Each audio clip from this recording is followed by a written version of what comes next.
Texas House Speaker Dade Phelan emerged the victor of Tuesday's bitter primary runoff election in his Orange County district. Turnout ruled the day. Phelan's camp was much better at getting their round one voters back out to vote and finding some new voters along the way.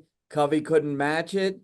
And so what we saw was the power of incumbency. Professor Brian Smith teaches political science at St. Edward's University. The preliminary tally from Tuesday stands at 50.7% for Phelan and 49.3% for challenger David Covey, who was backed by Donald Trump. Lieutenant Governor Dan Patrick expressed his own displeasure on X, formerly known as Twitter, blaming Democrats for Phelan's win in the Republican runoff. These are the rules in Texas. And what they're setting up is a double down of the far right's push to get closed primaries in Texas, whereby you'll have to register with a political party and you can then only vote in that party's primary. That's what Texas Attorney General Ken Paxton called for in his own tweet, closed primaries. But political experts say this is not only about an agenda item on the Texas GOP platform, it's personal too.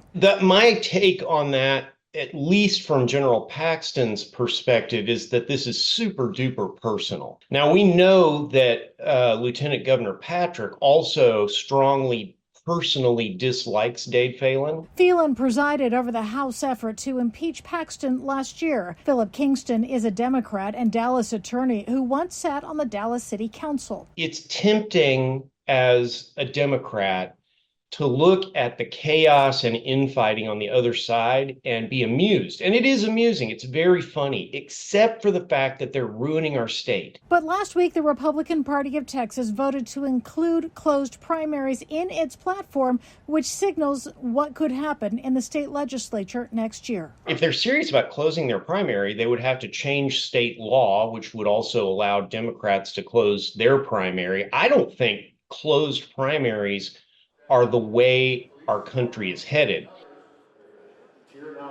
Thank you for watching. Please hit the subscribe button and get the latest news by downloading the CBS Austin News app.